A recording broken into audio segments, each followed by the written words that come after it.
आप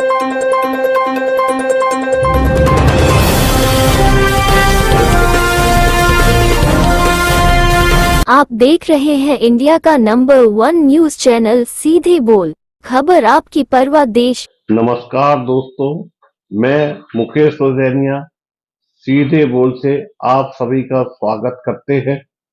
भारतीय जनता पार्टी के लाडले दुलारे सांसद जो कि हमेशा विवाद में रहते हैं, संसद में कुछ भी कहें सब कुछ माफ किया जाता है।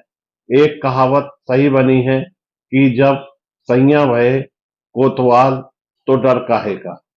किस तरह से शब्दों का इस्तेमाल भाजपा सांसद जिन्हें दिल्ली की जनता ने चुना, उस जनता को भी आशा नहीं होगी कि हमारे सांसद इतने अच्छे शब्दों का इस्तेमाल कर सकते हैं।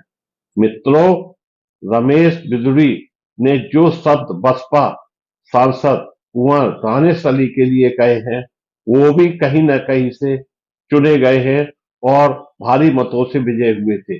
वहां की जनता ने भी उन्हें संसद में भेजा था। उस जनता के दिल पर क्या गुजर रही होगी, इनके शब्दों से एहसास वहां के लोगों को हो रहा होगा।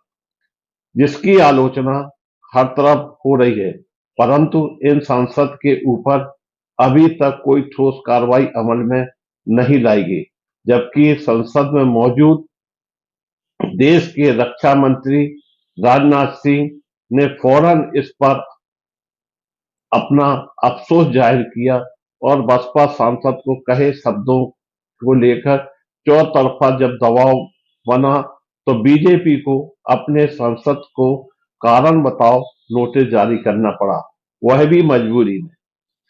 वहीं भाजपा नेता रविशंकर प्रसाद ने कहा कि किसी कहा कि वह किसी भी अशोभनीय टिप्पणी का समर्थन नहीं करते।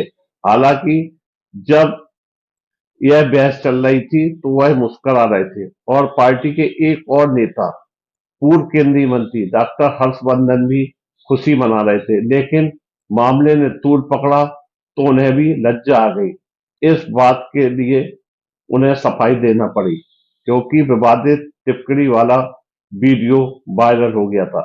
साथ ही सांसद के पीछे हंसते हुए वो दिखाई दे रहे थे। ऐसा नहीं है कि रमेश बिधूड़ी का नाम पहली बार किसी विवाद के सिलसिले में आया हो।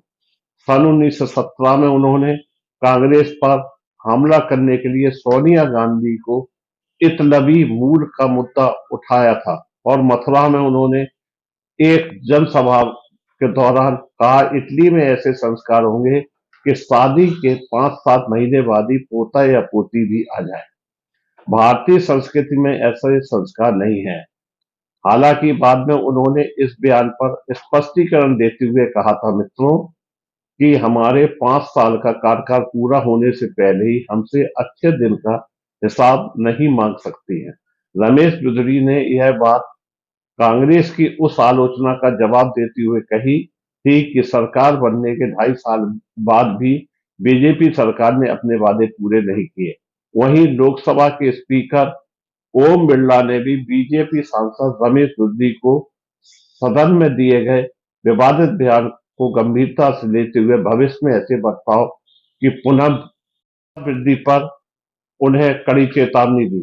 वहीं बसपा सांसद ने इस मामले पर प्रतिक्रिया देते हुए कहा कि मुझे उम्मीद है कि मेरे साथ न्याय होगा और स्पीकर साहब कार्रवाई करेंगे।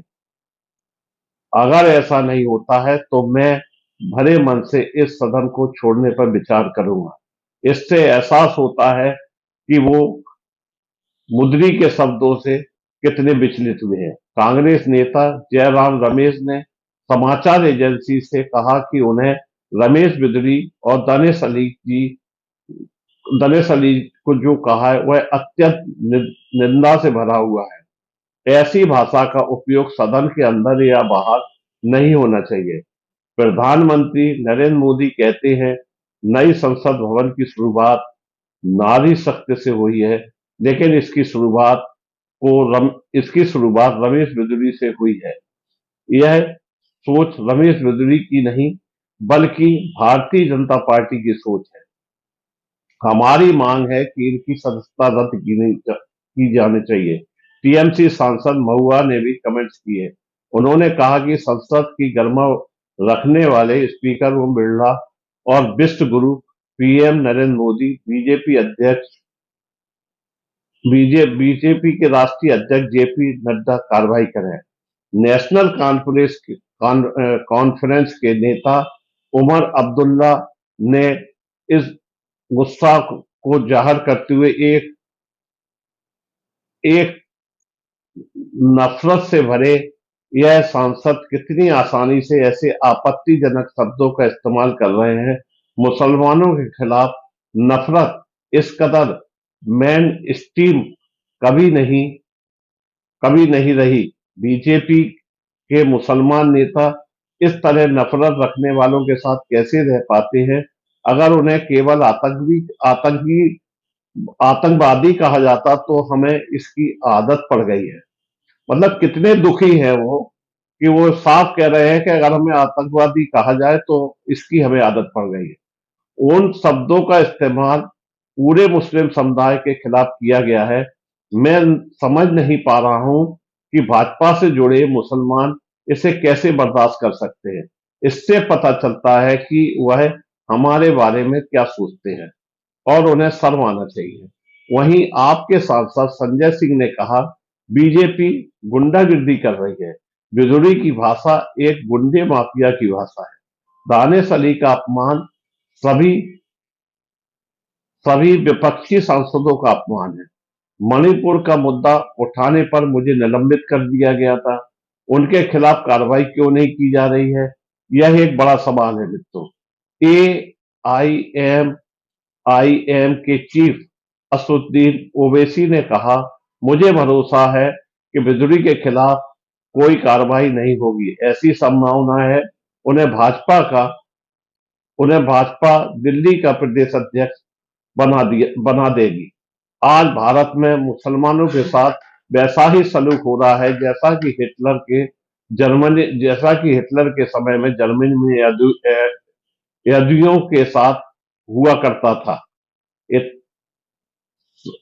इतना सब बयानबाजी होने के बाद इन सांसद के ऊपर कार्रवाई न कहीं विश्व गुरु का इशारा माना जा रहा है। वहीं राहुल गांधी को 1 से 33 दिनों तक संसद के बाहर रखा गया। मित्रों, मोदी सरनेम पर बवाल मचा, उनकी सदस्यता खत्म कर दी गई, उनका मकान खींच लिया गया। वारे विश्व गुरु, तुम्हारी विश्व में जय जयकार। सत्ता के लिए कुछ भी किया जा सकता है, परंतु इतना याद रखना, देश के 142 करोड़ की जनता सब देख रही है। निर्णय उसको करना है। उसकी लाठी में बहुत दम होती है और जब वह बचती है तो अच्छे अच्छे के लिए ढह जाते हैं। तुम तो चीज ही क्या हो। इसलिए लोकसभा चुनाव में संसद की यह कार्रवाई जरूर जरूर चुनावी मुद्दा बनेगी और जनता अपने हिसाब से जवाब देगी। धन्यवाद।